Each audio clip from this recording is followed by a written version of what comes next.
Okay, hack the planet.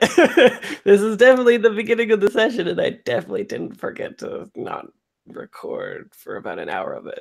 But we have a new character, so really, y'all didn't really miss much. We had a scene where two of the characters, Atheb and Nola, base jumped, and it was really epic and cool. Probably the coolest thing we've ever described, and you missed it. Just kidding. And um, they got the new character Flint, who's a military-looking burly fella, and they got back up, and now um, back up in the community. Wolfie is trying to schmooze with the locals. So really, you didn't miss much at all. So continue, Wolfie, and apologies.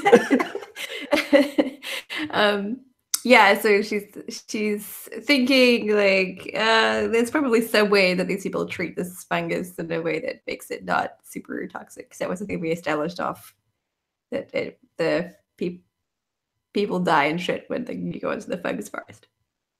Right. Yeah, so she's gonna go and try and rub elbows with some. So you're networking, people. Are you? I think so. Cool. See how that works out for you. The nice thing is since it's a gather information, you can't really fail. You just, might get limited information, just like the three before when Nola studied. So you missed another thing. Nola studied some fungus and found out it's really bad and toxic and hurts forest animals. Otherwise, you're caught up. Oh, nice. You guys like threes today. That's good. So what's the question? What would you like answered? Good question. Let me see if I was inspired by anything on this list. Well, I think pretty much I want to know, like, how do they, what are their processes for treating the fungus? The processes? Yeah. Oh, like what is it that they're putting in the bath or whatever? Yeah. Like what magic are they doing? Okay. So essentially, yeah, they're putting it in like a bath of chemicals that I wouldn't be able to name that break down the fungus into like essential building blocks, and it also ends up yielding like this silk-like fabric that they weave and then get actually like literally sort of like a paper tray or whatever fed into these fabricators, which they then customize with their engineers and print out the materials that they would like, want, and need. I totally relate that to tag, and I'm like, I found out what it was. Like they put these chemicals, they put the stuff in the chemicals, and then the chemicals do a thing, and then they use that to make the clothes. And you're like, what chemicals? And I'm like, well, no, you can learn the you can tell that I just don't know it as like a player. Oh, right? okay. At a meta level, I have no idea what the fuck that would be, right? But as a actual your character has figured that out and you can. Okay, cool. I thought that was like I thought that was part of the missing information. It was like, they use chemicals, but you don't know what kind. So I totally go and relay like the chemical compound, whatever substance to TAC. Yeah. For future analysis and experimentation. Cool. And what about Flint? Flint, do you have an idea of what you want to do? I know it's tough because you just got here and stuff. Yeah, but when I just got here, there's money to be made, but there are all those people I just barely saw on the stream. So I'm getting a bit of the lay of the land and walking around the village, finding out what those guys here are capable of. Oh, okay. Yeah, I like that. Cool. So it sounds like another gathering information. Indeed. Cool. So why don't you roll that? And is anybody helping you, or do you want to push yourself for an extra die? I'm just casually looking around. I'm not pushing myself yet, but how do I roll gather information on this thing? So you will, on the sheet, click the stat that you actually want to use. So it sounds like you're doing survey, right? Or hunt. Or hunt? Sure. Oh, so you're like keeping to the shadows a little bit? Like what we see fictionally is you like following people and stuff like that? Yeah, or just seeing the angles where shots could be fired, tracking the movement of people who seem like they know how to handle themselves in a fight, looking what weapons they have, where they are stored. So, yeah, getting the lay of the land before the hunt begins. Sure, sounds good. So just so you know, with blades, you tell me what action you're using, and then we basically how you would tell me is by describing what you're doing in the fiction, just like PBTA, and then instead of me being like, well, I usually do say it sounds like you're doing survey or whatever, but all of the agency lies with you as the player to say, no, I think it's like tracing or like that. So we that essentially we did it right. I just wanted to be deliberate and tell you that like that's the way that the game worked. So Yep. so yeah, go ahead and roll trace/hunt on your screen, and it will ask you for your position, right?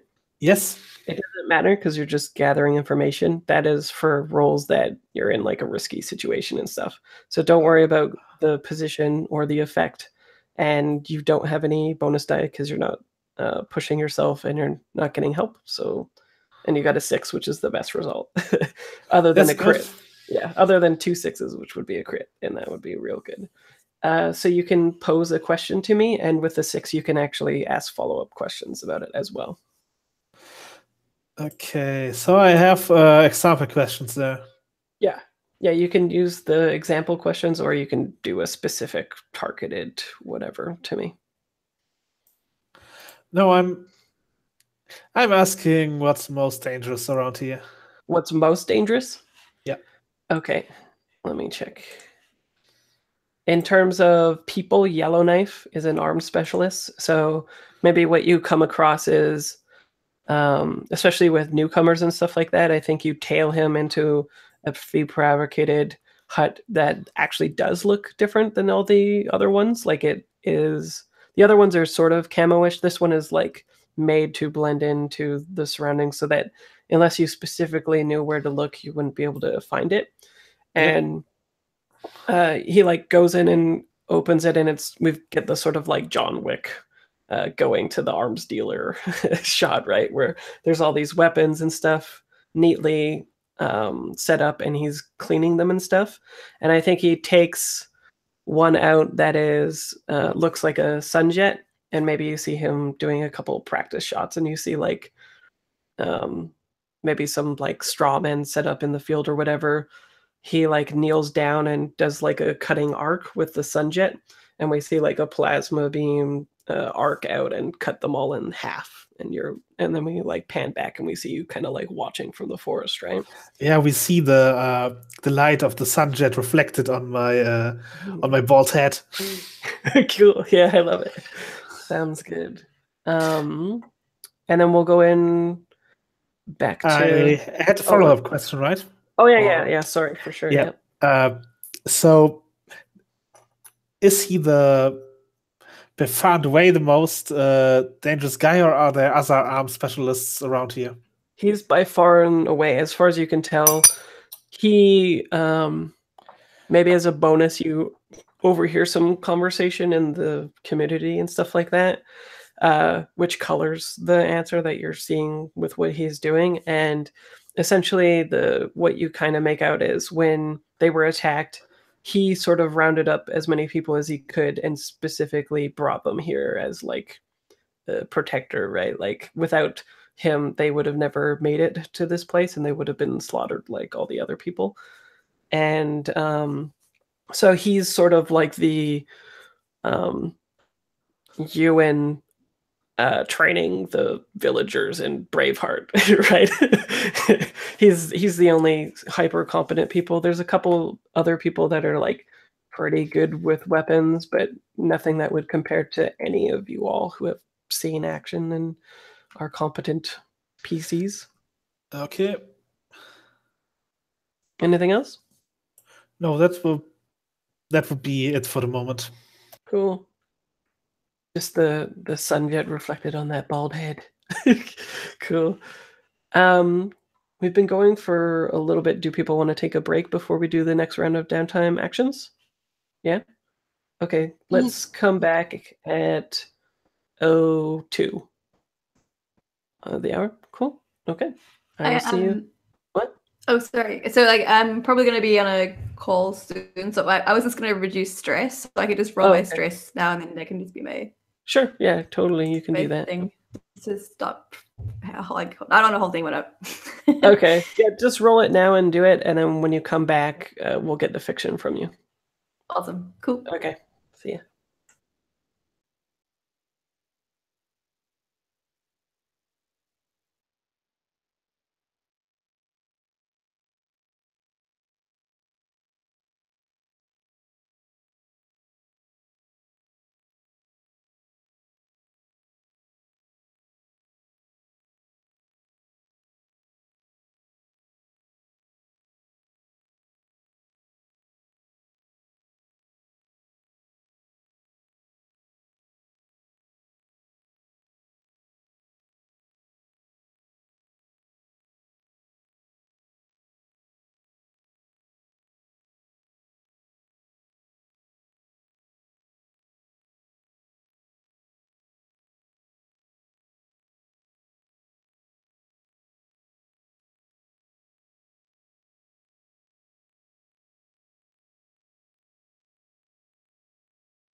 Do you feel like you're getting enough information and stuff from me, Philip, about the game? Yep. So far, I can follow what's going on. Okay, sweet. And Just I pipe put in. on What? yeah, and I put on the knit punk thing. Oh, nice.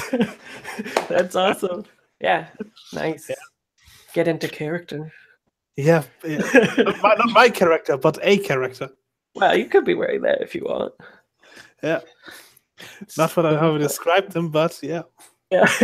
Well, I mean, maybe there's a chilly evening, right? Especially if you're bald, right? Like you get colder faster. A lot of heat escapes. You need a knit pug jacket. It's a gift from the locals. Yeah, exactly. Welcome to our collective. But yeah, if you have any mechanical questions or you're like floundering a little bit, for anybody, just make sure that you pipe up. I think I have a bad tendency when I have system mastery of the thing to just like breeze over stuff very quickly, and I want to make sure that I'm not leaving any behind and being deliberate about what things lie in player agency wise, especially with downtime actions and scenes like that. And Blades, particularly when you say that you do a thing in a downtime action, the players can pretty much be like PBTA and narrating exactly what they want to do. Of course, in situations like this where you don't know what the place looks like and all of that kind of stuff, we'll work together as GM and player. But yeah, there's a lot of adjudication to the player for agency in this game, which is one of the things that I like about it. That's its like PBTA DNA, and it's interesting because some GMs definitely run it more differently and very trad. So it's funny. So you're doing okay now, though, right? I'm okay. Cool. So let's hop back to Nola. Nola, do you want to be called Nola or Tack PS? Like by your alias? I think I don't think I care. Oh, okay. Both are fine. Okay, cool. So what do you want to do for your next downtime action, if anything? I feel like I should probably also reduce some stress. I have 5. Okay. So. And how does Nola do that? Well, her other vice is faith, and I sort of wanted to maybe try and figure out what that was. Sure. So yeah, what do you think it is? In Blades. We'll see if it's helpful. Faith in Blades is you're dedicated to an unseen power, forgotten god, ancestor, acts of God themselves, etc. Mm-hmm. So do you worship Cthulhu? I think, I'm not sure what sort of higher power it is, but I definitely think it's something that comes from her community. Mm-hmm. So probably not an elder god. Seems legit.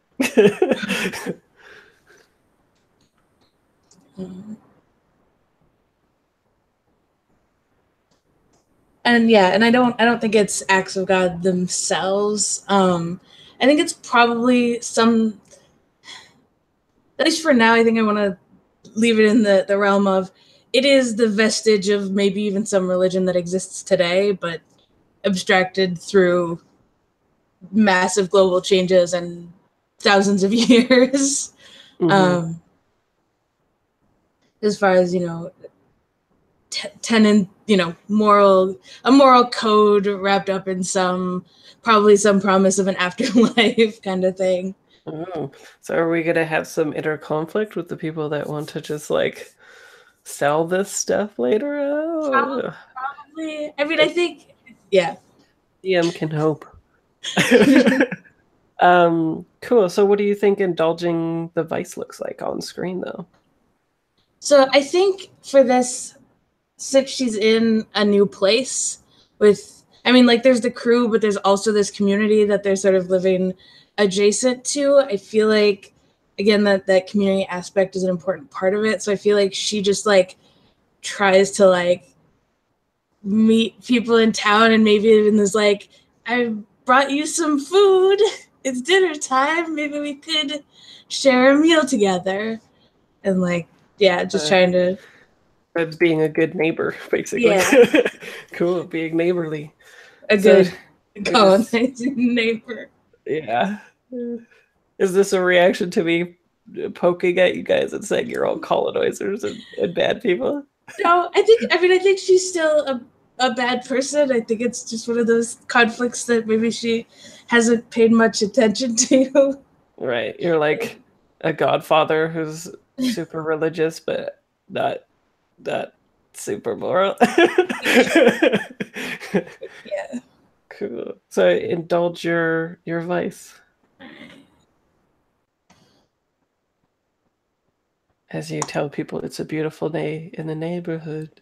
All right. Beautiful day in the neighborhood. Cool. So 5 stress, not bad. That's exactly what you wanted, right? Yes. Boom. Done. No overindulging. Yeah. And so what about Atheb? I think that I can't decide between spending a day making phone calls to get my gala off the ground or acquiring an asset. I think I want to acquire an asset because I feel like this is a distracting situation and there's no time to think about fundraising right now. Right. So to actually do that, what am I doing? I think I'm getting information, but I want it to be something actionable and like an asset, like the move implies. Okay. Oh, maybe I get some good fungal item. I like convince them to screen print something for me. Screen print to 3D print something for me. TM. Cool. So what is it that you are getting printed? An asset to be decided when it's needed in a mission. Oh, okay. So something is being printed and we'll see it later on in the story. Yeah. Because I don't know. I'll say one thing and then it won't be useful at all. Yeah, that's true. It is how this game goes. Cool. But maybe so you roll your tier when you acquire an asset. Oh no, we don't have a tier. Yeah, so it'll do it for you, but it'll be the lowest die, right? Mm-hmm. Oh yeah, I clicked tier, that's right. Yeah. Bonus die. You can always do it with a friend, it looks like, though, and still get +1D. Is anyone interested in helping Atheb talk these nice people into letting us use their 3D printer? Sure. Yeah. Flint, I imagine, is very intimidating also. You sound very you at least seem intimidating. And so at least this way you'll have 1 die and take the highest. Well, whatever it is. Ooh. Bam! 6. Yeah. There you go. They gave us the good silk. Yeah, good stuff. So you get a fine. So tier +1. So 1. Yeah. Unless you want to spend 2 jewels. I think that I don't have any money right now. Strangely. That's legit. Atheb has no pocket change. Okay. Sounds good. So you have a thing. Mm-hmm. The thing is yours. Mm-hmm. And so Flint, what else are you doing? Are you moisturizing your head?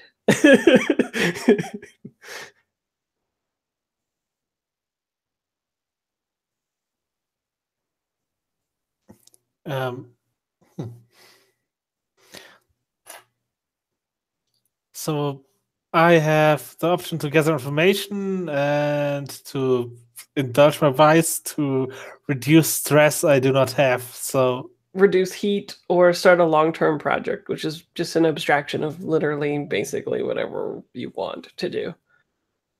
Okay, can I contribute to other people's long-term projects? Yeah, sure. Yeah, that sounds fair. What do we have running at the moment? What do we have running at the moment? Well, I am there's a trying to goal. throw a gala to help rehabilitate an island that I accidentally blew up with a volcano. And I'm also trying to convince this one guy to be my boyfriend. So if you can help with either of those. How about Nola? I have a clock for the studying of the fungus that I started this session. Unless the boyfriend guy is around here. Well, I don't know. Is he Fraser? No, I don't think so. Just call him up, be like, Aetham's a great dude. Yeah.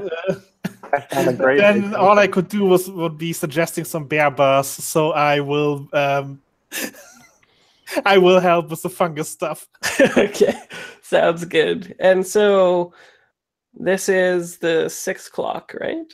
That you've got one ticking? Correct. Right. Okay. So how is it that you're doing this?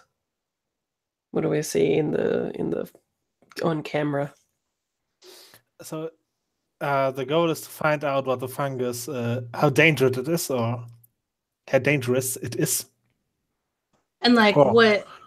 how it functions like in the ecosystem. Yeah, those sorts of. It sounds like it's like if we were to get this thing started or sold this place, what would we need to have to reproduce this somewhere else so these people don't have a way of life, kind of? Yep.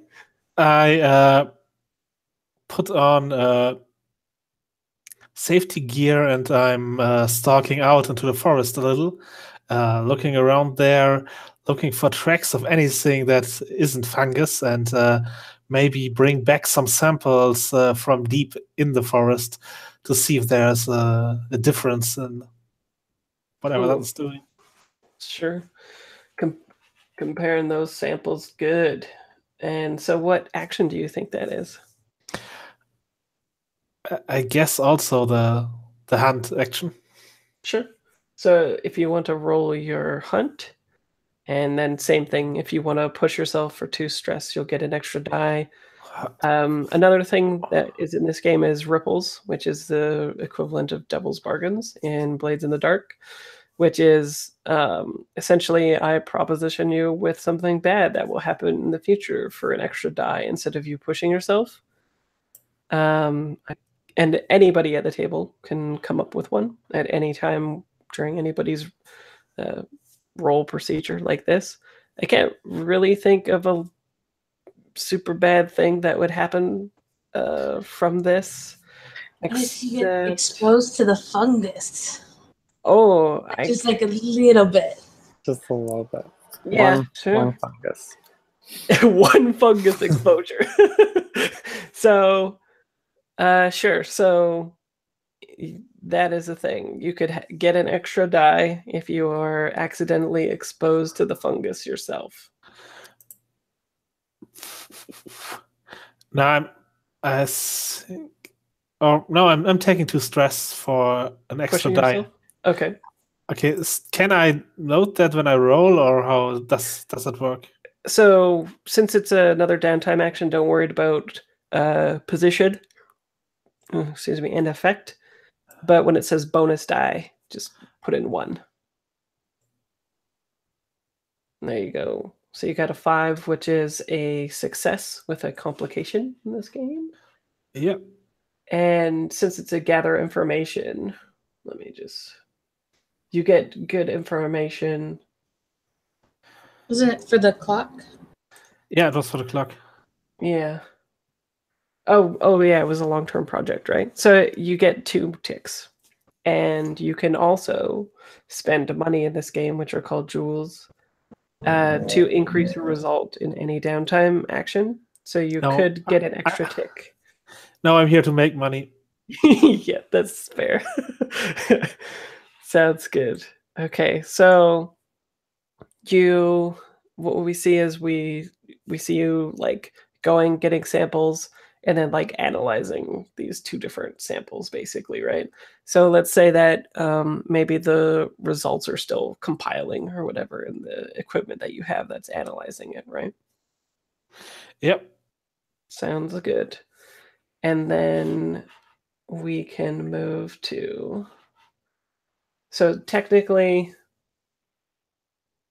it says that every operation that's successful, you should be doing rep and payout anyway. Rep wise, for the score, you've kept it on the down low, so you wouldn't have gotten any anyway. And in terms of coin or jewels in this game, I'll say that you've got 2, and what you found will be like literally maybe there's old shells of jewels, which in this game, Philip, there's the money is essentially there's laborers who take these like synthetic sheets and they form them kind of like glasswork into different shapes and sizes and stuff like that. And then they're wound up and charged, like in The Wind Up Girl, if you've read that. And they hold energy within them, and that's why they're called jewels, like the energy form. And so they come in various shapes and sizes and stuff like that, and they power all of your technology. And so whether you're trading with people in Forge communities or if you're in Shelter One, that is the like barter and money in this game.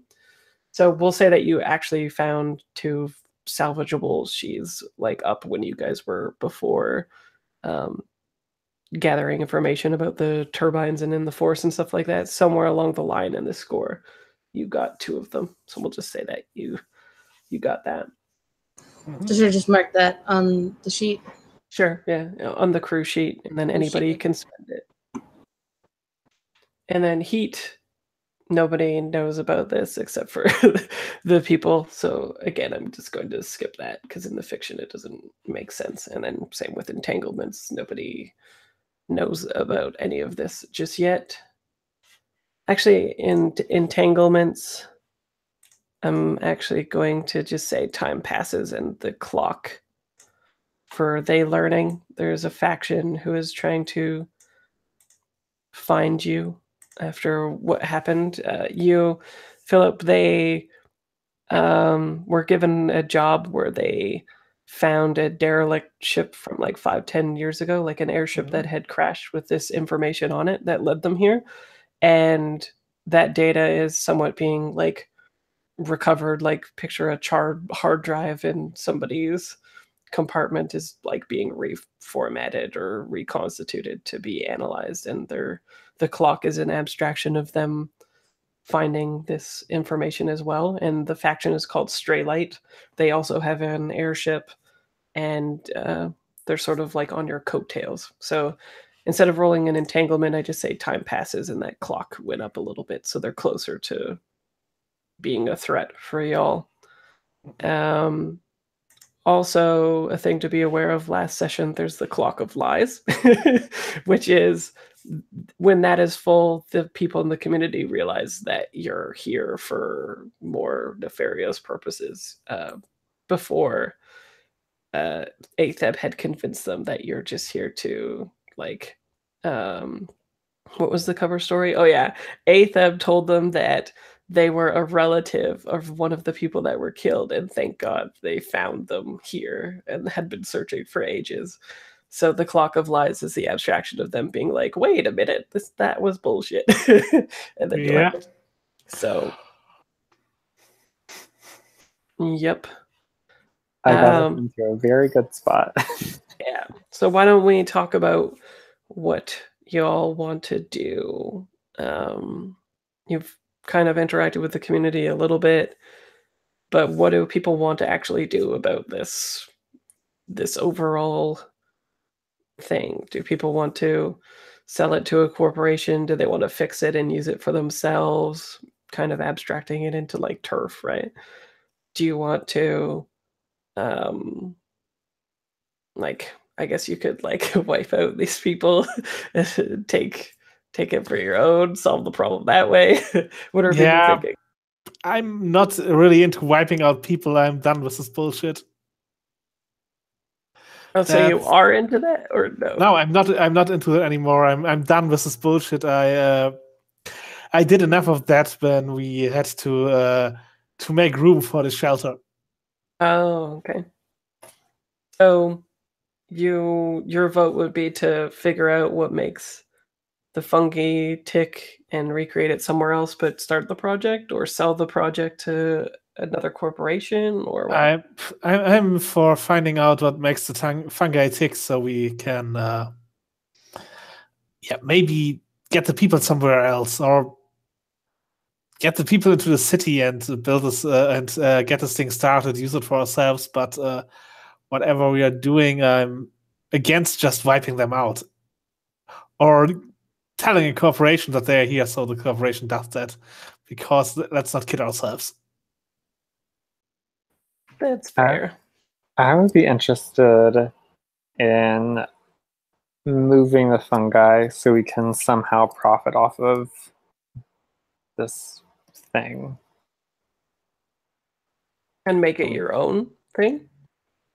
Or I think Athab is really just interested in the money, so if there's like a plausible way to like keep it and maintain it and continue profiting off of it, sure, but also if we can just turn it for a quick meaty jewel, that's good too. Meaty jewels. Cool. Well, I would say like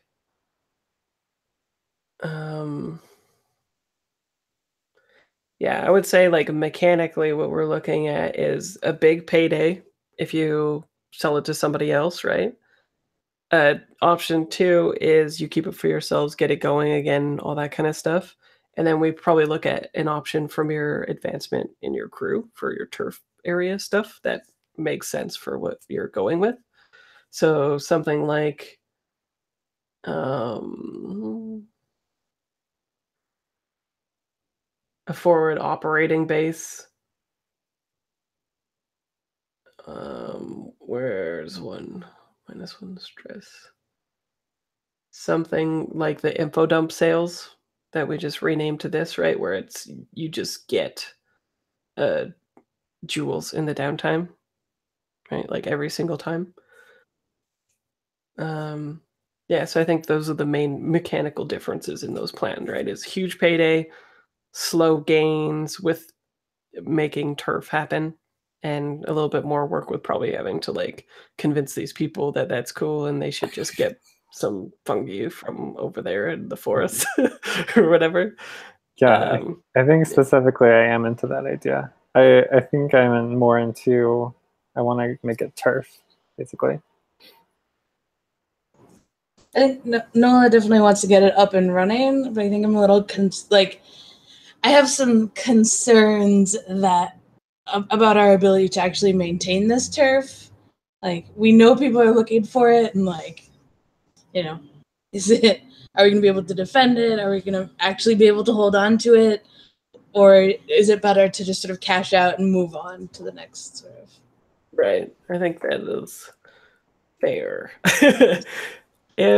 It was hidden up until now, but you do know at a meta level that the Straylight are going to find this place when the clock completes, right?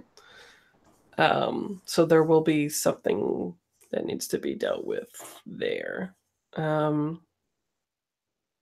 Philip, are you following all this mechanically and everything? Yep, I think. Cool. So in forms of advancement on the shifter crew sheet, there's like all those different things that you can search for that looks like a grid at the bottom, and they're going for one of those pieces of turf that is essentially just territory that you get in the game and is usually a specific score that you need to pull off in order to get it fictionally, and then it gives you the result of whatever's in that box. So I was thinking something like info dump sales, where it's tier roll minus heat equals jewels in downtime. So as you go up in tier and fictionally we see you like repairing this stuff and whatnot, you just get more jewels over time, all the time, every downtime, basically. something like that, or just a big payday for the other options. But yeah, so it seems like people want to relocate the fungi to another area of the forest here, and then just get this thing going again, right? Is that right? Is that a consensus? I think so. That's what I want. Sure. Okay. So I think the actual score in the turf then is not going to be given enough time, and we can just make a project or something like that, or maybe even just tie it into the fungus one, so we're not like doing long-term projects for days for completing this. I think the immediate problem is that you know that Straylight is going to be coming here, and that's the actual threat to this thing that you want to do, right? Also, there is the slight, perhaps, problem that you haven't told these people that the Straylight know about this and are coming for you here.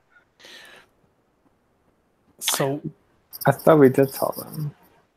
Again, The people? I don't think so. Didn't you say like, "Hey, thank God I found my relative here"? Woo! well, I think we ended with we just like laid everything out Oh, did at the you? end of the session. Yeah, I think like especially with Jet, it was like, all right, we were able to get in here, all this stuff, like you know, you're undefended and Oh, you're right. at risk right now. Right. Part of the them allowing you into the community was saying that you were that they were threatened. You didn't tell them exactly about the Straylight, but you had alluded to somebody's coming / because you know somebody's coming. So they don't know that Straylight's specifically looking for you, but they know that you've sort of promised to defend them if corporates come, and that was a good angle to take because they know what happens when the corporations come, right? There's like the dead bodies down by the turbine that yeah. So is the plan when we're selecting a score to take this turf? I think the plan is you need to deal with Straylight however you want, right? And so you'll either choose to assault them, deceive them, stealth plan.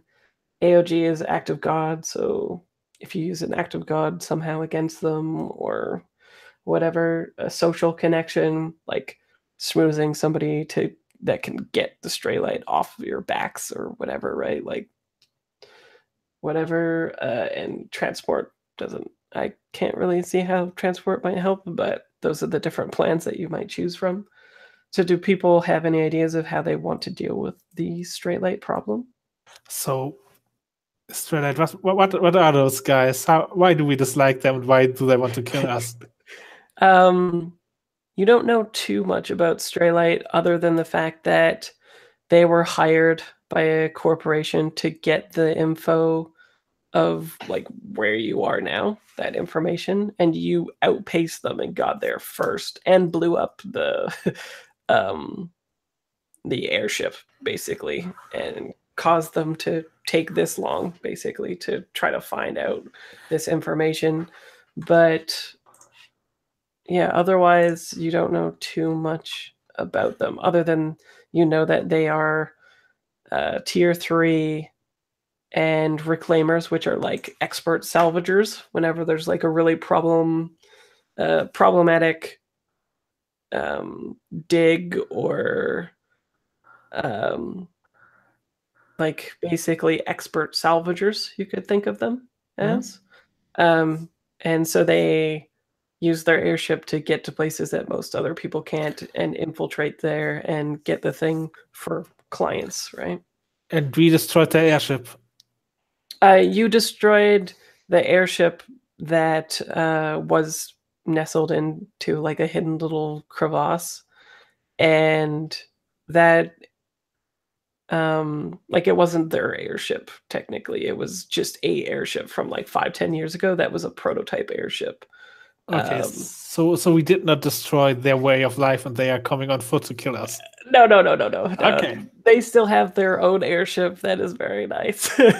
And this whole time in the fiction that you've gotten to this place and have been interacting with the community members, they've recovered some of the like bits of explosion stuff and have been analyzing it and reconstructing it, trying to find the data. And the clock shows that like they will find this data point, this geography or whatever, like GPS location, and be coming here. So they're not like, you don't know who their client is, but you can bet that they're coming here for one reason or another. And so you could be gathering more information on that now if you want to get more information on that specific faction, perhaps. Or figure out who hired them or whatever. But in terms of getting the turf, well, I'm specifically labeling the problem as dealing with Straylight. And then you can contextualize that by like an assault plan. You just kill them. You could deceive them, being like, oh, nothing's here in the first place, or, you know, whatever. You could stealth, which is like an entry point. You could socialize again and like try to get some higher up, like maybe even the client cancel their job with them or whatever. And so what we're doing now is probably gathering information to get to the kind of plan that you want to do. But I've found in this game it's very helpful to just ask you guys what kind of plan you want to do. Like as players on a meta level, what would be the funnest thing that you want to do?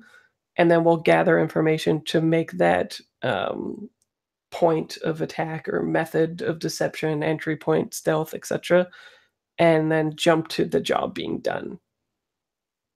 Does that make sense? Mm-hmm.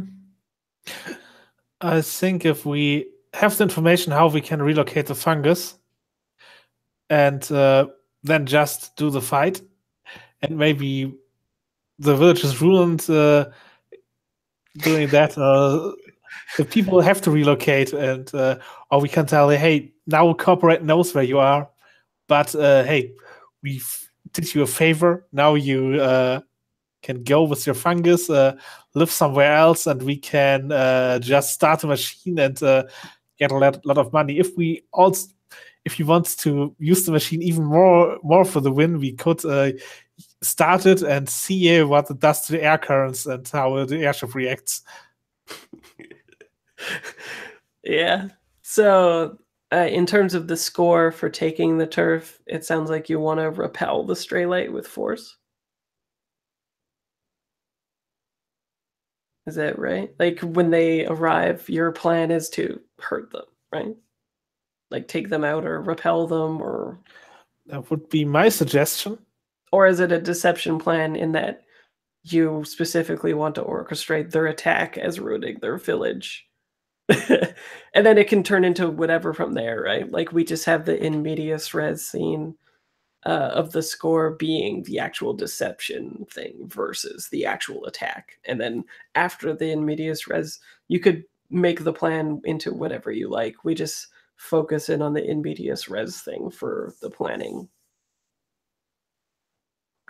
Well, I'm interested in that idea as kind of like a guerrilla surprise, because I also think that would be the only way we would win a direct confrontation. But I mean, I think that still sounds like assault, right, rather than deception, because they're coming to that location regardless.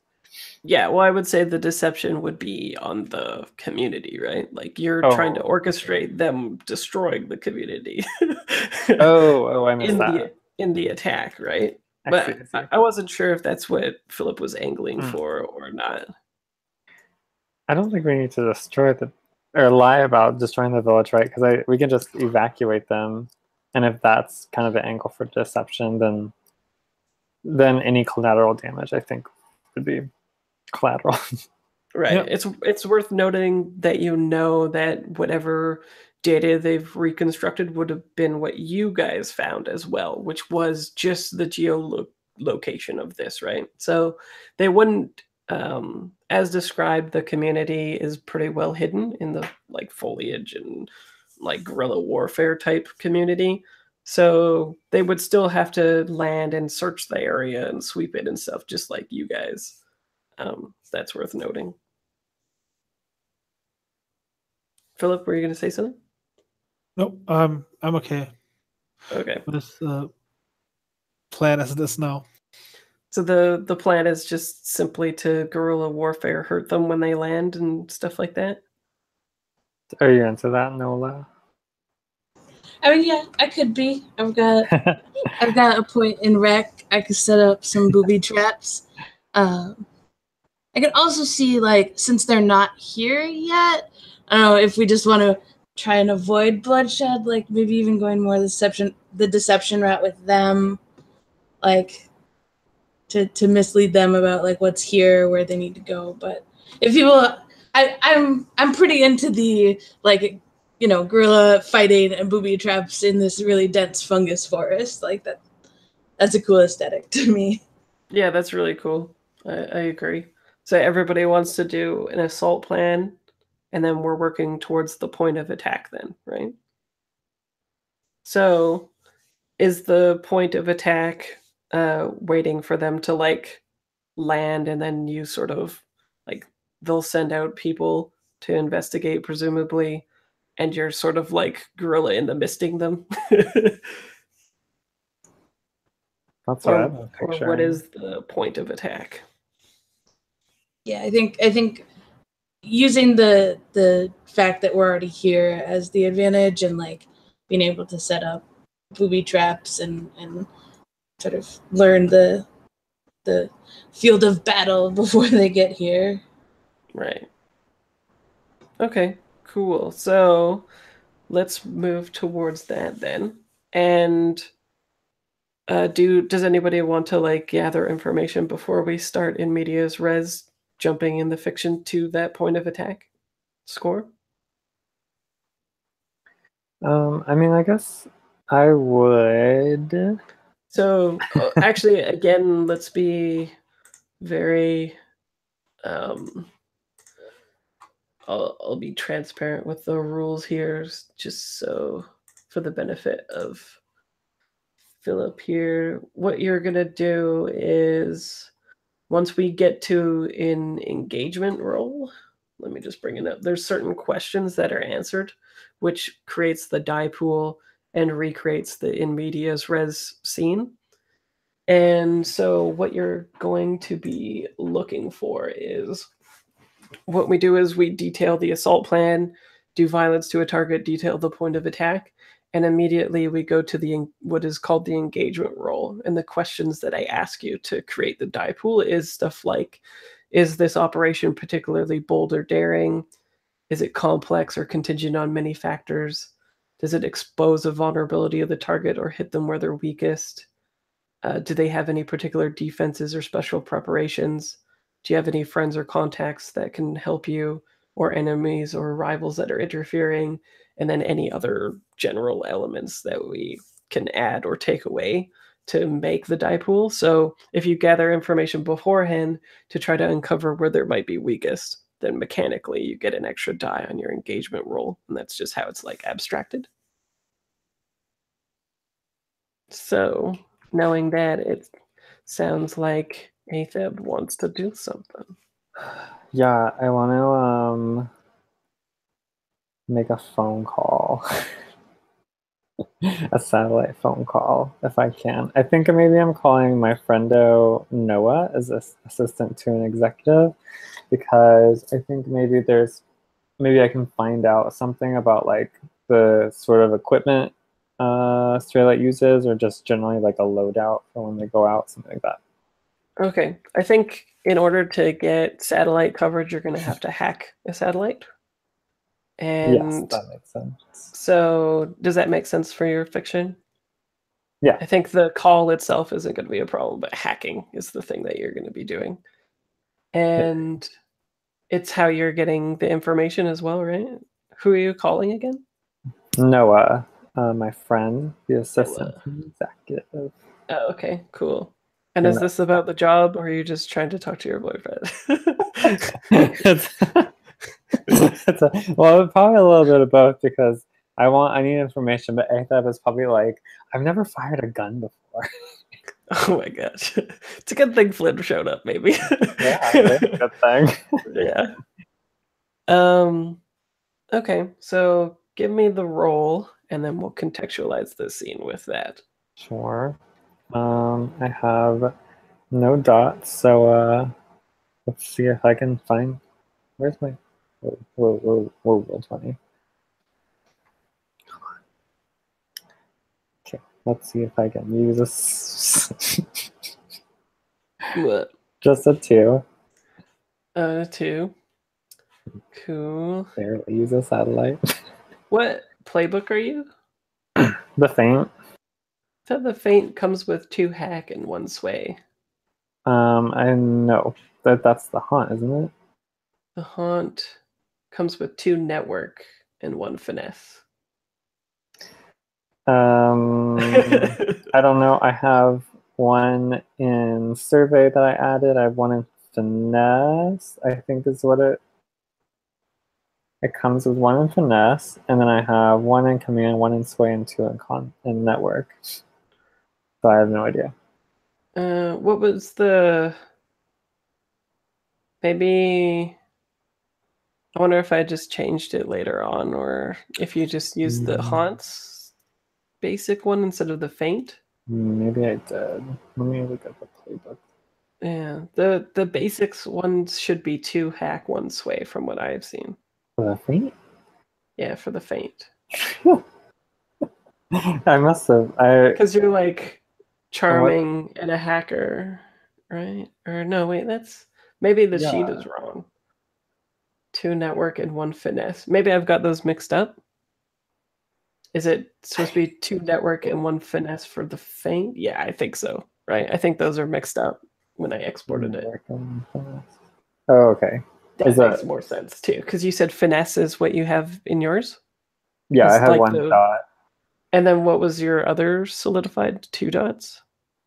The 2. Is it consort? Yeah, I have 2 in consort. Yeah. Oh, okay. So that's what happened. The dots just got mixed up. So, okay, never mind. Wait, how many dots was I supposed to spend at character creation? So 4. And the 4th one is the... It's the cybernetic. Okay, that's right then. Yeah, so you're good? Yeah, I should be. As long so you're rolling hack. Okay, so yeah. Let me just write down that that's mixed up, because that's kind of important. Feint and Haunt dots mixed up. Oh, wait. I was gonna look at the playtest ones you made, but I forgot you said they're all the same dots right now. Yeah. Okay, so yeah, whoa. That was a good thing to find out. So okay, so yeah, your roll stands. You got a 2, which is cool.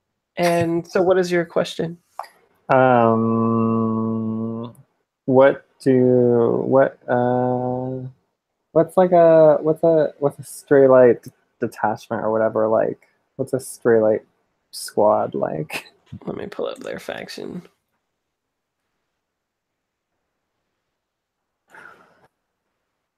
Okay.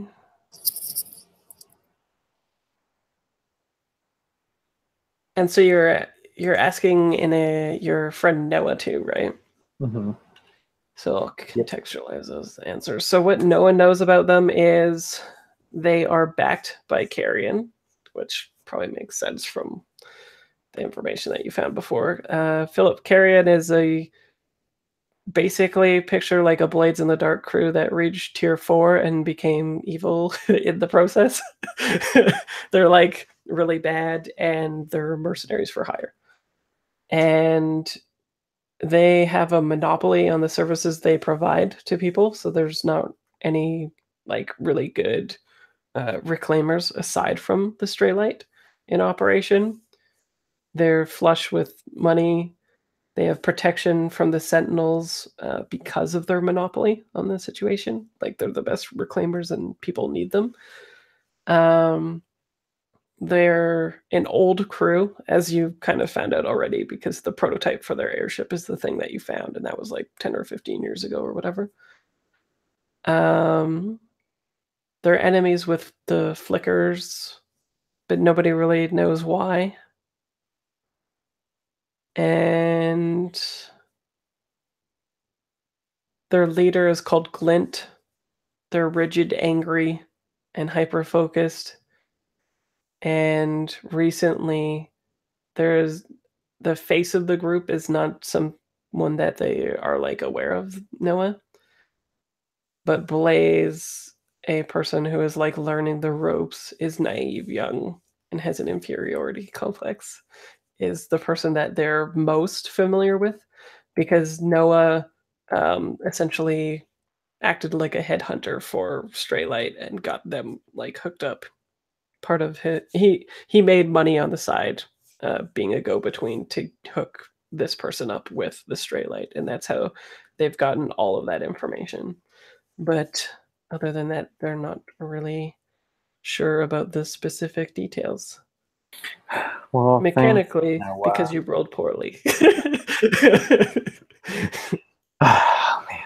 Okay, well, I hope our engagement roll is good.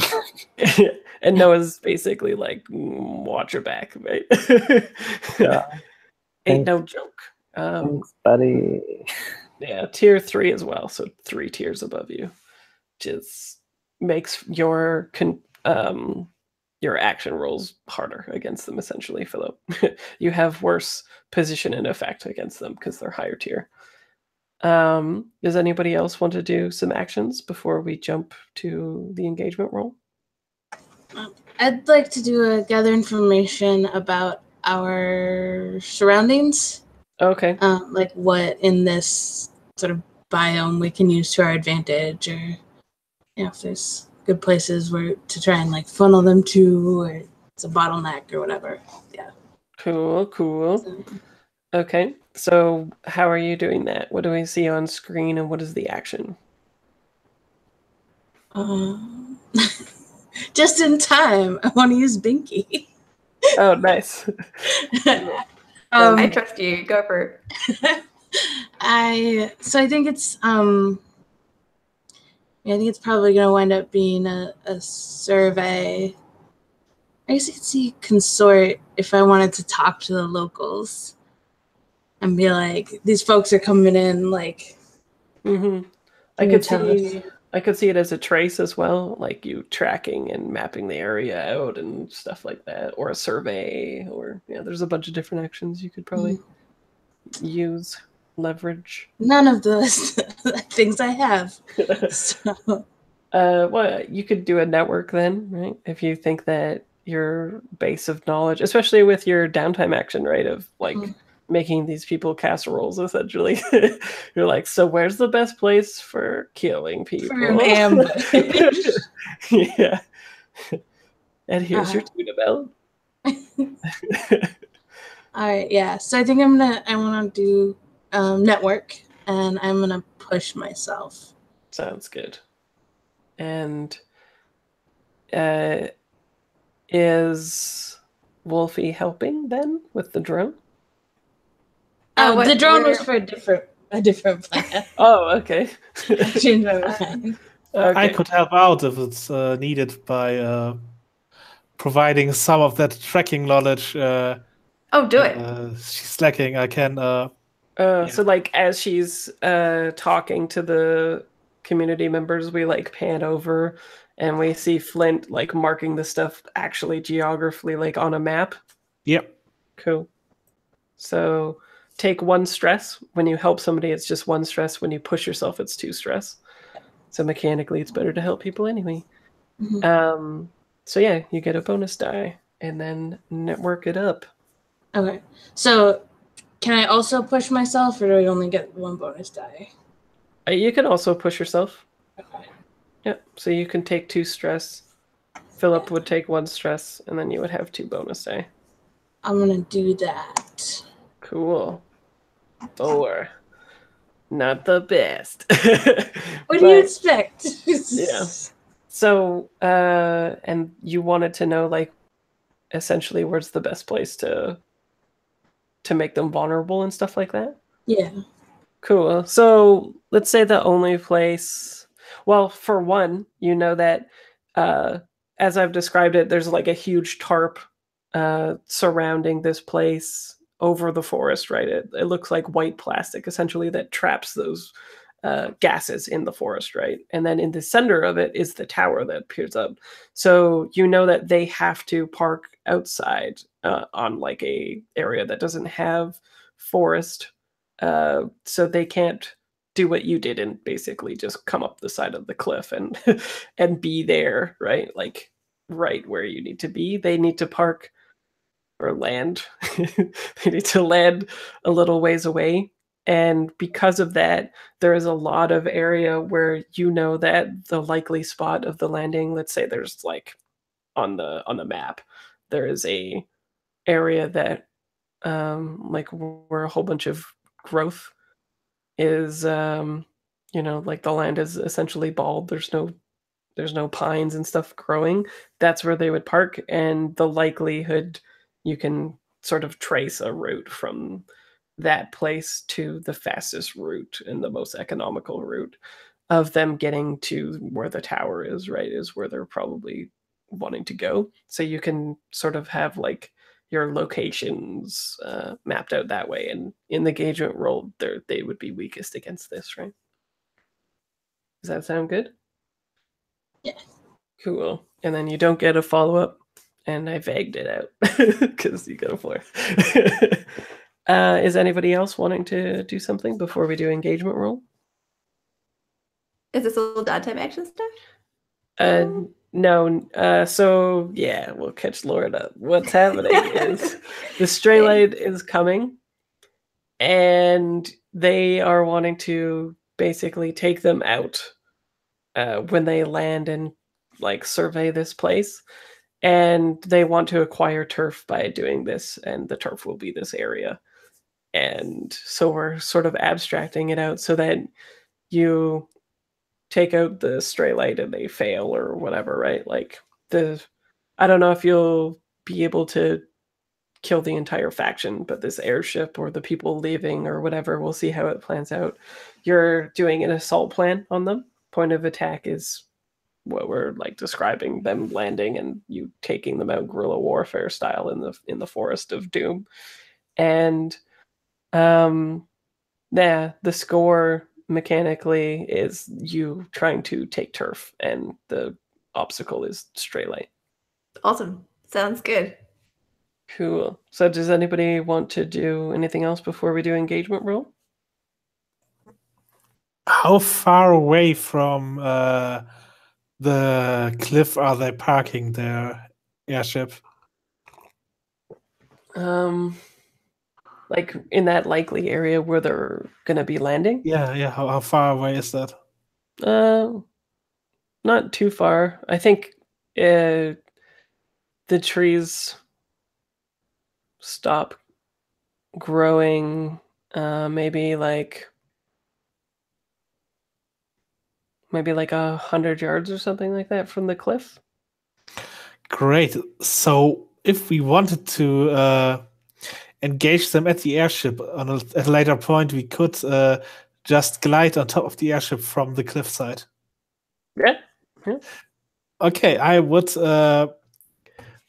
whatever gliders or parachutes or suits or whatever we have to do stunts like that, I would stash them at a point where we can just grab them and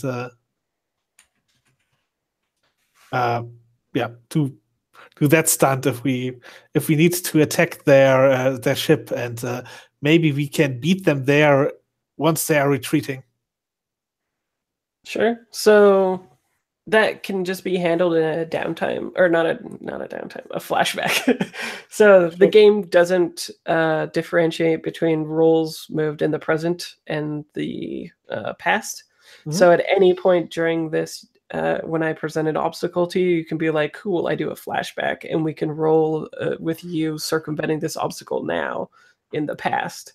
And the more convoluted it is, the more stress that it costs you. Otherwise, it's free. Okay. Can I reduce stress right now? Sure. Go?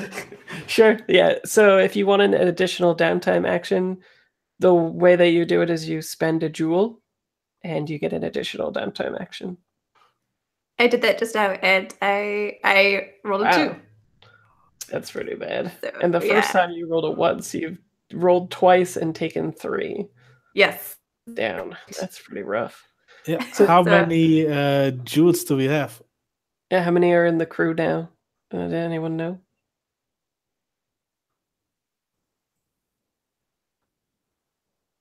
Alex, do you know? Sorry, I noted. I put 2 down on the crew sheet for last job. Okay, so there's 2 if you want to do that. How many stress do you have? 3. Oh, I wouldn't bother with that. Okay. Because the way that it works is if you spend a jewel and you do that, for one, you lose the jewel, but also if you roll higher than the stress that you need to clear, you overindulge, and then bad things can happen, unless you're doing Daredevil, I guess. But 3 is really not too bad. Yeah, I would say start indulging around like 4 or 5, because you have 9 to work with. Is that okay? Or do you still want to do it? No, I don't want to do it. But if we had like 10 coins and it wasn't really a cost, sure I would do it. But if we are at 2, no. Yeah. That's fair. When people are flush, they tend to do a lot of downtime actions extra. So yeah. Okay, cool. So is everybody ready to go to engagement roll? Yeah. Cool. So you start off with 1 for sheer luck. Who wants to roll the engagement roll too? We'll start this tally. I am always honored to roll an engagement. Okay, so start off with 1 for sheer luck. Is this operation particularly bold or daring? I think so, right? I guess. I think so. Like they're in terms of like basically your nobody's taking a pretty established group of people and ambushing them. So I think so. Our attitude for it is basically just like, all right, come at us. Yeah, pretty much. Is this are they strongest against this approach, or do they have particular defenses or special preparations? So because of Alex's role, we aren't going to take away a D because they are not particularly defended, because you've mapped out this route and you know where they're going, etc. Does the plan's detail expose a vulnerability of the target or hit them where they're weakest? Oh, that's the one that I was thinking of. So, yeah, you're still at 2, because I didn't take 1 away for being... Oh, no, wait. Okay, let's just start again. So, it's bold and daring. It's got some luck. Is the operation overly complex or contingent on many factors? They land and you take them out, right? So we're not going to minus a D. And then you have an additional die because it does expose the vulnerability, which is the actual role of what I've been talking about. Do they have particular defenses or special preparations against this? No, they're not even sure what they're going to find here, just like you guys. They have like a geolocation GPS thing and they're like, let's go there. Can any of your friends or contacts provide aid or insight to this operation? Does anyone have any? Or this crew in general? The people in the village are not our friends or contacts, right? Mechanically, no. So nobody has some? I could just say that my retired military buddy, Hannah, can contribute by talking about similar actions she took. Sure. Yeah, that's totally what they're there for. Yeah. So, yeah. So before they come, you're basically like going over maneuvers against airships and all that kind of stuff, right? Yep. Montage plus 1D. Any enemies or rivals interfering with this project? No. Any other elements that Well, I do have to say that my rival is an information broker. Oh, really? Yeah. Well, yeah, but they wouldn't. Yeah, I think that would be a later thing that I'll fuck you with. Okay. Any other elements? Yes. If they're higher tier, the target will give you -1D. So yes, they are definitely higher tier. Maybe there's a situation in the district that makes operation more or less likely. No, I don't think so. So I think you have 3D. Let's establish your position. Ugh, I hate you. Okay, so you're in a controlled position because you rolled a 6. And you didn't even need the other dice because you're all fools. So it kind of makes sense fictionally anyway, right? So you see like a massive, well, I guess not too massive. It looks like maybe like 10 or 20 people, something like that, would be able to fit on it. And what this ship looks like is if you've ever seen Elysium with the ship that the main sort of bounty hunters use, except a little bit bigger, maybe. It looks like that with the 4 propeller, or not propeller, but like jet engine styles that like rotate around on each pivoting spike, with like a blue flame coming out of it. The actual ship has Straylight on it, and it looks kind of like a round circle with like a comet entering an atmosphere is basically, but a artist rendering of it on the side, and it says Straylight. It's yellow and kind of like camo-y ish, like that yellow camo, like desert camo. That's what it is. And just like you planned, they set down, and a team of 5 people come out, and they have the like Takeshi Kovacs armor on that I like so much, where they have the helmet with like the red glittering eyes that don't line up with people's eyes at all on it. And they're all sort of like tactically, they're sealed up, so you don't have the advantage of them being like just without armor and wandering into the forest and being like, oh no, the spores. So they're smart enough to have like specialized tech enough for that, but they look well prepared, and they're not expecting trouble based on the stuff that they've mapped out, just like you all saw. The place looks completely derelict, right? You guys weren't expecting people, they weren't expecting people. So they're not like going through the forest tactically like SWAT or anything like that. They're making their way through normally. And since they're like kind of jerks and colonizers, will say that they have like actual flamethrowers, and they're just like burning through the place to get to where they're going, because they're just the enemy, right? And so the point of attack, it sounded like, was as they're like flaming through this space to try to get to the center, you're going to tactically ambush them. Is that correct?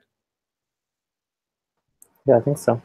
Cool. So yeah, we get a shot of them moving through this forest. The camera pans around and out, and we see you all situated into where you want to be, like hiding in the trees or whatever. And I'll just poll the table. So what does Nola want to do for their first action? I mean, probably just like a flashback of setting up some booby trap or something. Cool. And so we're not going to roll now. I'm just going to poll and see what everybody's doing. What is Atheb doing? I also wanted a flashback to the asset, because I was thinking maybe what I printed were like fungal ghillie suits for everyone.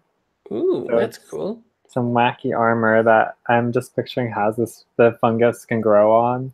So there's just like spores. As the spores release, it just like adds to that camouflage. Through. I like that. Yeah. Cool. But that's just a thought. I guess I'm not really doing anything yet. Yeah, what is the action that you would like to do? Oh, I don't know. I think yeah,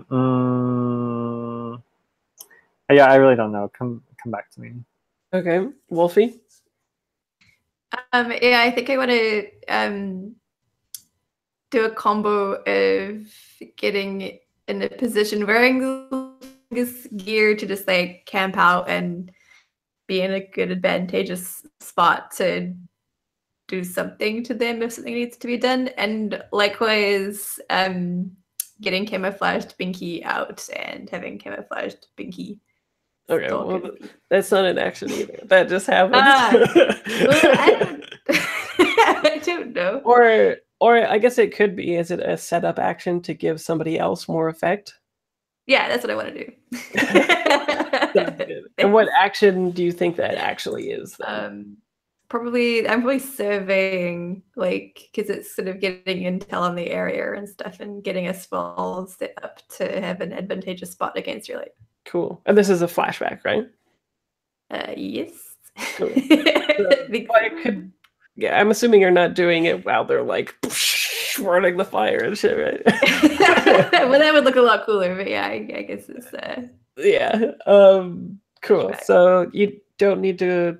That is a normal flashback. You don't need to pay for that.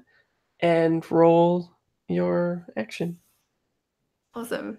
If it succeeds, then it's a setup action, which means that the next person that takes advantage of it gets increased effect or position, their choice. And I got a 4. You got a mixed result. And you're in a control position because y'all are hoes. So,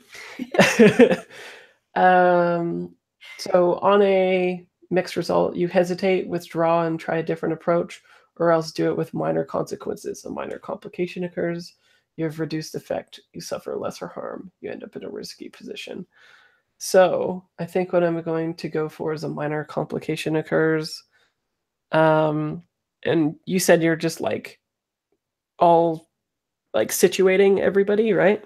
Yeah, totes. Yeah. So I think the complication is everybody is in their correct positions except one person, maybe a scientist person, like the NOLA equivalent of this group, kind of wanders off and starts taking samples. That sounds like a scientist thing to do. Yeah. And then Flint, what do you want to do?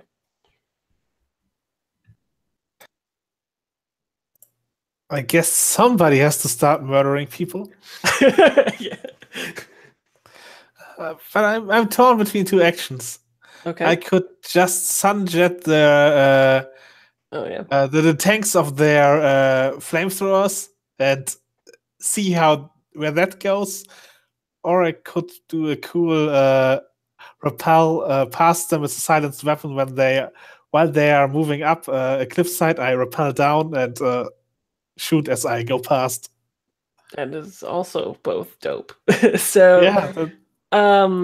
Mechanically, what we can do here is if other people are in on this action, it can be a group action, and you'll get more effect. You increase in your scale against a group, right? Yeah, maybe one of you guys can rappel past them, and once I turned around, I sunjet their tanks. Does anybody want to be doing that? Yeah, I'm into that. Maybe I could do like a setup action, because I was starting to think about doing something to like change my position around them. Okay, so you're setting up Flint's action. Mm-hmm. Okay, cool. Let's start off with it. I think fictionally the traps would go off first, right? So Nola, let's head to you. What is your trap, your flashback thing? So I'm guessing I probably didn't have like super long to set this up. Mm-hmm. So I think probably just like rigging some trees so that when I trip it they fall. Oh, okay.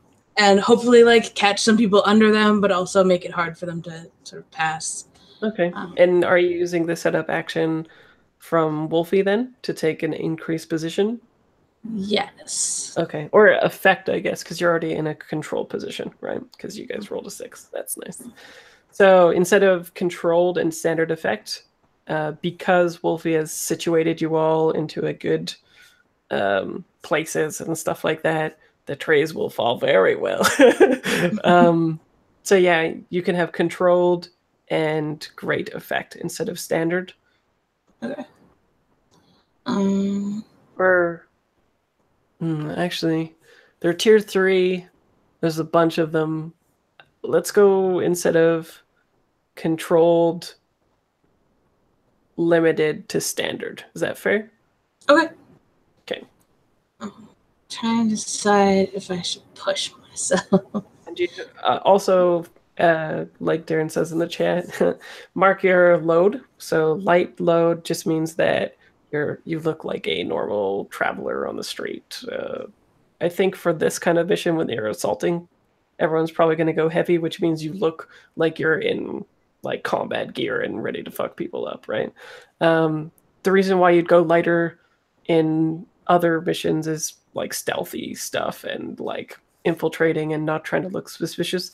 When you're fucking people up in a forest, I think it's fine to go heavy, right? So do you have any items that would help you with this?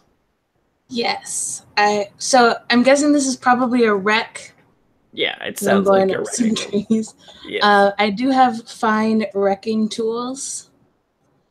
Okay, which is so 2 load. So when you mark that, your effect actually does get to great anyway. So Yeah. There you go. I just figured it's a good one to really, get them. Yeah. Cool. So wreck, I am gonna push myself on this also. Okay. Unless there's a ripple. I have an idea. Okay. This is a lot of. I made this comment in the chat, but this is a lot of fire in a forest, and like maybe between the fire and the explosions, this like gets it gets out of control. Right. And so like outside of this engagement, it is just there's just a forest fire. That makes sense. Okay. And then that'll be a problem that you'll have to deal with in the future. Mm-hmm. Okay. I like that. I'll make a clock for that. It'll be... That's very bad because we need this forest for this whole CO2 thing. Which is why I'm agreeing. The forest is kind of a big deal. And I don't know, maybe there's some futuristic way of getting trees fast, but as far as I know. Forest fire. I could not do that if you think it's too... No, it's very good. It's very good. Okay, so standard is I'm marking it 2 and a 6 clock. The fire begins. So mechanically, Philip, what that means is you choose between pushing yourself or taking a ripple. Even if you fail this roll, if you take a ripple or Devil's Bargain and Blades, the Devil's Bargain always happens no matter what. So that's the danger of that. But you do get the extra die. So, all right. So it's back it up. Controlled great effect. Yes. All right. And then I have a bonus die. Boom. 6. Boom. So I am marking 3 on this clock of the bad guys being fucked up abstractly. Hey, is it not? I marked 3 on it, but it doesn't. Well, I marked 3 on it. I don't know why it's not showing. Does yours look like it has 3 little ticks? That's fucked up. It has 2. It what? It's got 2, I think. No, it has 3. I marked 3. It's just a long clock. But whatever. I don't know why that happened. Okay, so yeah, so the explosions go off, and so do you think it's like them being boxed in and shit, or what? Like, what was the purpose of the explosions? Was it to like actually hurt them, or is it to make it so that they're trapped in this kill box, or what? I think it was probably more the former. Like I'm actually trying to get trees to fall on people. Dang. Okay. Sweet. So I think, I think the leader then, it makes most sense, right? Is what happens is I think the trees start falling and stuff, and the leader pushes one of their people like back as a tree falls, like directly on them, and they're sort of their torso is like pushed down by it, and they're like squirming around and shit, and he's like, hostiles, Charlie, right? Charlie's here. Oh god, we're always looking for some guy named Charlie. Yeah. And We've then, already talked about colonizing. Let's not bring the Vietnam War into this also. okay, sounds good. So, yeah, Atheb, you're setting up Flint's action. Yes. What you doing? So, tell me if I'm wrong, Flint, but I'm like repelling or somehow getting past these guys below us from the cliff to get them to turn around so you can do your work. Yep, and you can shoot at them while you're doing that. Yes, excellent. Yeah, so I think I'm just going to, if their airship is there, maybe I'm jumping past them and onto the airship, or not jumping, but using technology in some way. Like you're jumping off of their airship to rappel through the forest or whatever? Or what? I don't know what, like, geographically where all this is. Am I above them and their airship, or are we below them? It can be whatever you guys are thinking for your plan. I just want to know what the picture looks like. Yeah, I had imagined that they were like. Oh, you're muted, Philip. Yeah, I was imagining that like they are coming up the cliff. You rappel down, and the airship is somewhere here, or. Okay, yeah, that makes sense too, because I had explained it as like a mountain that was really steep, and at the top was this thing. So totally, that makes sense. Okay, yes. Then I'm gonna rappel very quickly. Cool. And you're like distracting them, basically, right? Yeah, it's like a cloud of fungus and spores just falling down this cliff. Yeah. I'm imagining. I think maybe it's just some like speedy rappelling. It's probably very dangerous. Like I said, not be rappelling this quickly. Sure. So what action do you think you're doing? I'm finessing that rappel. Sounds good. I will give the ripple 2 ripples. I will give you a ripple to fill in the clock of lies, or I will give you that one learning already happened. Or I'll give you the option of taking 2 clicks on the forest fire, continuing. Well, but like, I need a story here. I don't want to just fill clocks. Well, mechanically, the forest burns hotter, or back at the base, we cut to people being like, what the fuck, right? Like, these people are liars. The search, remember I said there was a progress bar on searching for your story? 100%, right?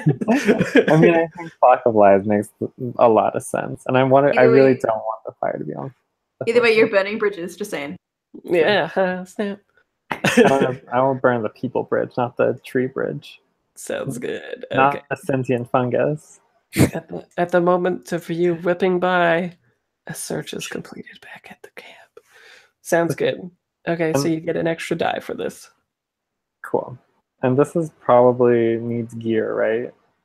Just like does it? Yes. What is repelling? How do we repel in this world? Maybe subterfuge supplies. Subterfuge? Okay, sure. Or it could even be like climbing gear, right? That could probably be a thing. Okay. Cool. So it's controlled. Yeah, it's still controlled for you. Okay. And then what's my effect? The effect will be limited because of their tier, and they mechanically, why is they're wearing those helmets that are basically infrared? They'll be able to see you. All that work for those ghillie suits, and you're just like, well, they have them. Alternatively, instead of getting an additional die, you could have standard effect on this situation. Yeah, let me give effect Okay. because I want to give Flint a good opportunity, Sounds good. and then no bonus dice and taking effect. Okay, come on, roll 20. Oh, That's a nice failure. But you're in a control position, so it's not too bad. You hesitate, withdraw, try a different approach. Oh, you turn it into a risky situation for sure. Right? So yeah. Mechanically also this means that Flint does not have the setup action either. Sorry. It turns into a risky situation because the guy's yelling tango, tango, right? And you go whizzing by, you expect them to kind of like be flabbergasted, but I think they're more of a tight military unit than you had previously thought, and they like just collect into like a group that has like their backs to each other into like a military formation, and they're not like deterred by your they don't go for your thing. And then we'll cut to Flint. So Flint, your idea is to take out the flamethrower? Yep, I'm not really aiming at the people. I'm aiming at the tanks of the flamethrowers, hoping they have some effect or explosion with when I combine them with my Sunjet, my fine Sunjet. Oh, fine Sunjet. Okay, cool. So instead of limited, it will be standard effect because of the fine Sunjet. And it's a risky situation now. And the risk is that y'all gonna get shot real good. Yeah. And I will also offer the forest fire increasing as a ripple if you would like it. So two ticks on that clock, and you'll get one more die. Or you could push yourself. Where is it right now? We have. It's not even halfway. It's only like a quarter-ish of the way, 1/3 towards the forest fire taking. And it has 12 ticks or 6 or how many? It is a 6 click talk click. And it has and it has 2 already. It has 3, right? Yeah, or no, yeah, 2. Yeah, you're right. 2. It has 2 already, so we would go like we can do this. We can do this once. Yeah, and like once this is full, right? Like it becomes a major problem for the forest. To be clear, like a ripple is in the future is a bad thing, and you're all working towards this one. Are you guys okay with me doing using this to just hit them hard? It's up to you. It's interesting either way. I don't mind really. Yeah, sure. I take those. How many dice do you have already? I have 2 with hunt, and yeah, it would probably be tracing because you're taking a shot from a distance, right? Yeah. Yep. So you would get 3 dice, or you could push it to great effect if you take it, or you could alternatively push yourself, take 2 stress, and it's the same thing. Yeah, I do that too. You can't do it too. It's one or the other. Then I take stress. Okay, sounds good. So take 2 stress, add either better effect or 1d. It's your choice as a player. Better effect, I think. Okay, so it'll be risky, but great effect, right? Yeah. All right. So risky position and great effect and 0 bonus dice. Yeah. Ooh, so mixed result. You do it, but there's a consequence. You suffer harm. That's what I said. So I like that. But it is great effect, and it does go off. So I think what happens is, I really like the visual of the leader who's trapped having the flamethrower and is trying to like, I think they're just doing the like sort of Ben Barnes lift gates thing on the tree, like getting it off them or whatever. Like it's very impressive. And they go to like grab the flamethrower, and then that's when we hear like the silent shot, right, from your rifle that goes out, and the camera follows the bullet point of view in the camera shot, and all we hear is like a tink, right, and it hits the flamethrower and it explodes in a like bulge of fire, and that's the closing shot for the episode. Does that sound good? And I will continue the clock. Since you had great effect. Oh, actually, it'd be one more because you had great effect. So they're well along their way to getting fucked up. And the forest is only a little bit on fire. It's true. It's true. You all done fairly well. And so let's go to doing XP. Alex, do you want to start for your character? Please. To go to a Mother's Day dinner. So all right. So I did not roll any desperate actions. Okay. I think I addressed a challenge with technical skill or mayhem. / both, yes. So do you think that's 1 XP or 2? And it's Philip, this is like the XP in Blades is a group discussion. And in fact, the rules kind of state that the GM is like has no say. It's the players highlighting other things about the players that they liked in the fiction and then giving themselves XP, either 1 or 2 if it was like a big event or whatever, you know. That's def to XP. That is definitely my opinion. All right. And then, did I express my beliefs, drives, heritage, or background?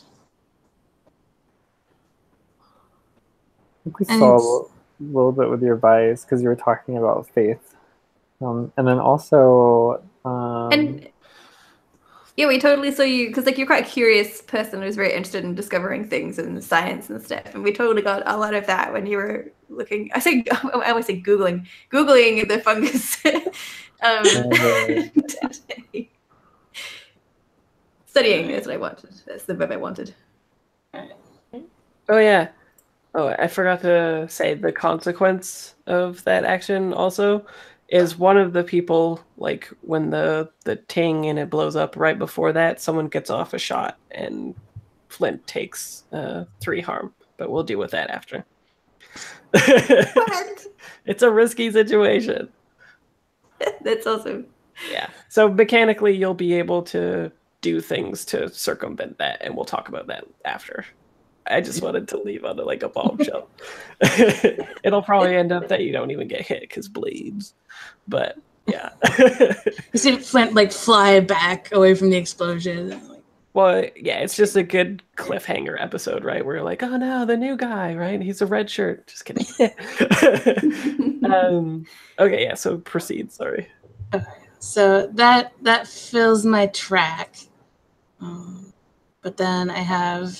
You struggled with issues from your vice or traumas during the session.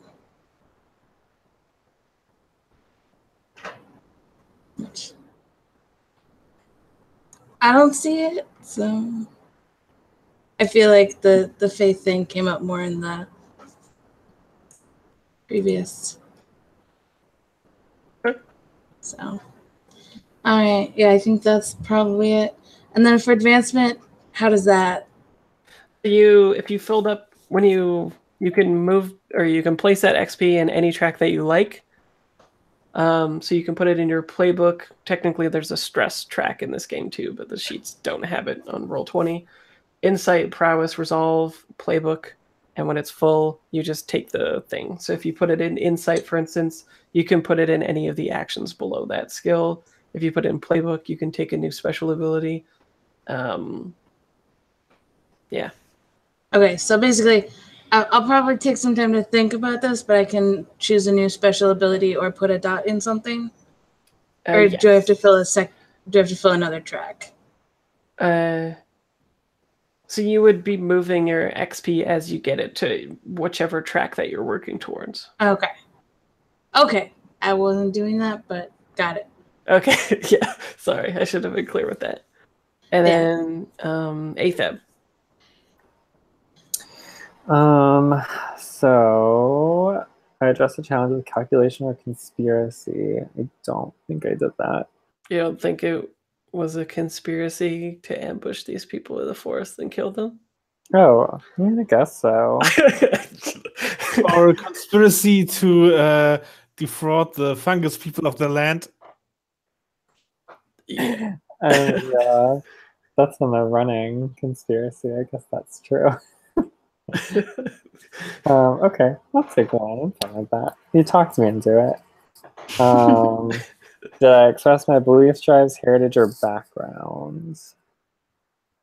I mean, yeah, I was pushing for selling it, making a profit off of it, and like essentially wanting to start a business. That you're like, I hate my parents and what they're doing, but then you're doing just what your parents want you to do. So Yeah. totally. The apple doesn't fall from the tree. Fall I love it. from.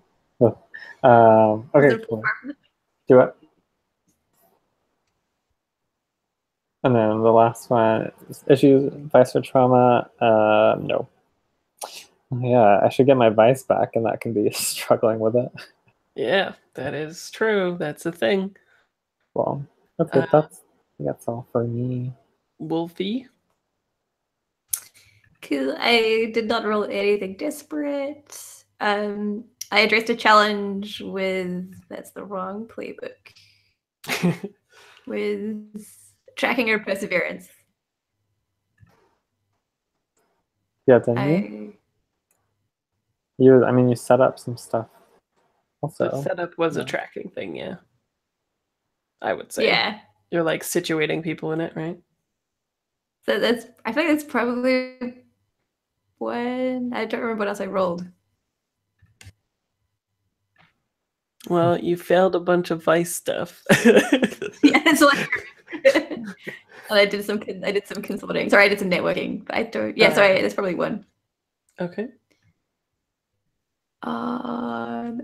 And expressed beliefs, drives, heritage, or background. I will caveat this by saying my vice was going to be faith, which kind of makes sense that I rolled so poorly because I was going to be like, I commune with nature, but the nature here is like not the nature that I'm used to, which is like perhaps why I couldn't alleviate my stress as much as I would like.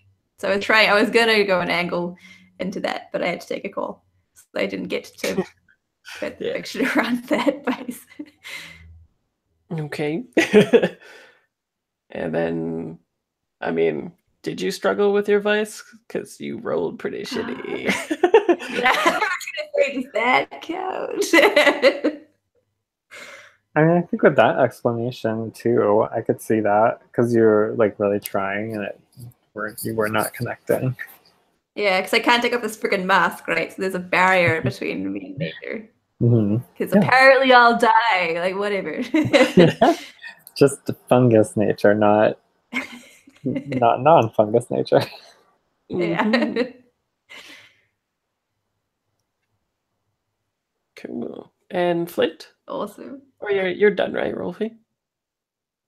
Yeah. Yeah, I'm done. Okay, cool. Yep, I addressed the challenge with violence. I think so. And intimidation, you specifically said that you were big intimidating when you were helping Nola with the action as well. Yeah, I was looming in the background. Yeah.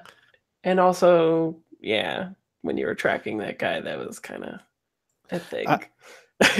I expressed my background insofar as I talked about it and used it as a motivation to not just murder the fungus people.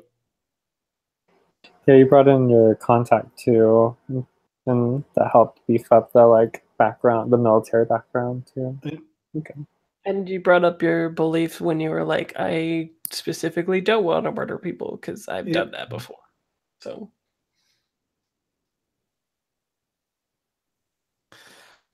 Yeah, I don't want to murder those people. Yeah, yeah, specifically, yeah. Yeah.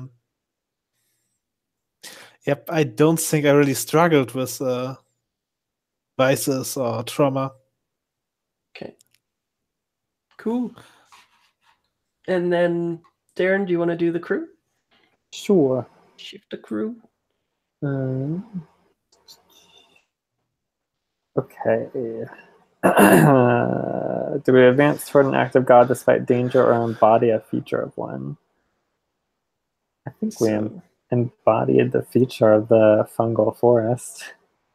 Were you alluring, cruel, ferocious, monstrous, radiant, sinister, serene, or transcendent this session? I mean, I could see us being ferocious or cruel because we're setting these traps and we're like very much with these guerrilla tactics.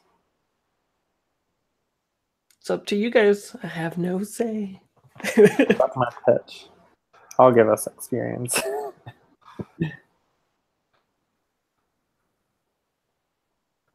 Oh no, it looks like Philip froze. His video did for me. Looks like it. Uh-oh. No, Philip's there, right? Philip, you're there. I'm here, yeah. Okay. Oh wow, Yeah. you were just like really still. Yeah, sorry. So do you guys think we embodied the forest, as it were? I mean, I was trying my hardest, but it didn't work out very well.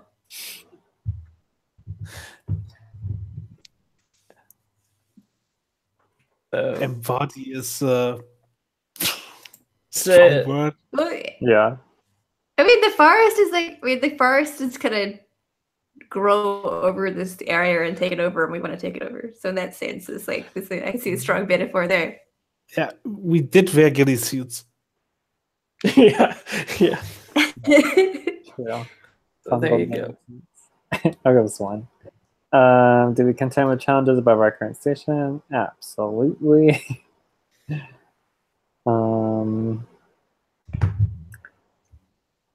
Did we bolster our crew's reputation or develop a new one? And right now we're ambitious and sinister. It sounds on track. Yeah. Yeah. We're killing Um, people. We're taking over places. But we're doing it with heart and spirit. for the money. And the money. Do we express the goals, drives, inner conflict, or essential nature of the crew? I mean, it's certainly like a goal. It seems like we've kind of decided on a goal with this place. Mm-hmm.